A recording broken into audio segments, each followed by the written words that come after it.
News. आज हमारे guest आने वाले हैं।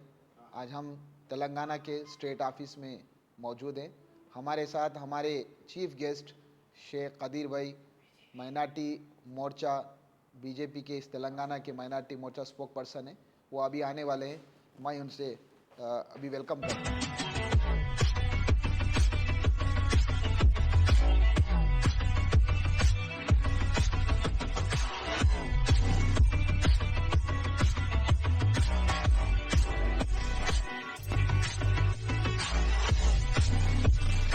पहले एक बहुत बड़ा हादसा गुजरा है कि एक ही घर के 7 आदमी लोग मर गए हैं कि इसके बारे में आपका क्या राय है? क्यों ऐसा दुर्घटना हुआ है? इतनी अफसोस की बात है। अल्लाह उनके परिवारों को सब्र जमील अता फरमाए और अल्लाह रब्बुल इज़्ज़त जो लोग मासूम थे, उनको इत्तला नहीं थी, अचानक आग लगने से उनका देहांत हो गया। अल्लाह उनको खबर में करवट करवट सुकून नसीब फरमाए। मैं तो दुआ करूंगा और मैं यहाँ की एम पार्टी से सवाल करता हूं कि जब यहाँ पर केमिकल तैयार हो रहा है, किसके परमिशन से तैयार हो रहा है?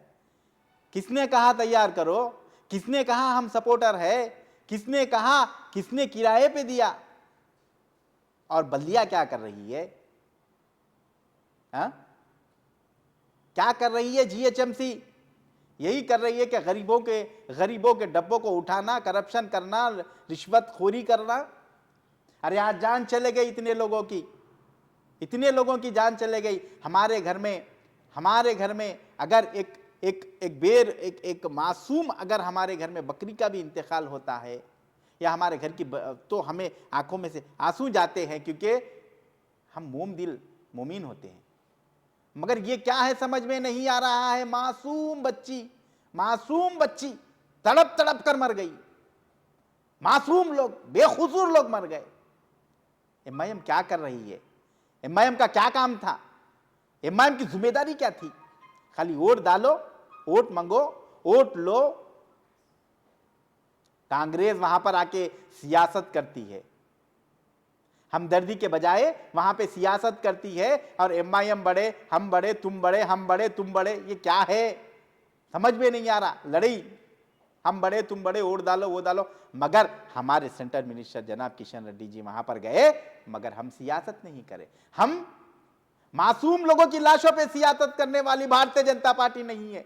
भारतीय जनता पार्टी हमदर्द है। भारतीय जनता पार्टी गरीब गुरबा लोगों के साथ चलती है। जिनके घर में दुख होता है हमदर्द बन के जाते हैं। हम भारतीय जनता पार्टी का कमल नहीं लेके जाते और वहां पे सत्ता और वहां पर प्रचार नहीं करते कि भारतीय जनता पार्टी को जिताइए। हम एमआईएम को इसीलिए सवाल कर रहे हैं, बीआरएस को इसीलिए सवाल कर रहे हैं क्योंकि वो सत्ता में है और वहां के एमएलए और वहां के एमपी, वहां का कारपोरेटर और बीआरएस सीएम है। क्या कर रहे हैं? क्या रिश्वत के जरिए इन्होंने वो परमिशन दिया था? क्या रिश्वत ही रिश्वत रह जाएगी हैदराबाद में? जब तक भारतीय जनता पार्टी नहीं जीतेगी मेरे भाइयों, यही रहेगा। इसलिए मैं सारे लोगों से अपील करता हूं, दुख भरी मेरी आवाज को सुनिए कि अल्लाह रब्बुल इज्जत उन सारे लोगों को जन्नत फिरदौस में आला दर्जा नसीब फरमाए। अल्लाह उनके परिवार को सब्र जमील अता फरमाए। अल्लाह खैर का मामला करे उनके हक में। और जो लोग इसमें शामिल है, ये परमिशन देने में, ये केमिकल बेचने वालों को बचाने में, अल्लाह उनको निस्ते नाबूद कर दे।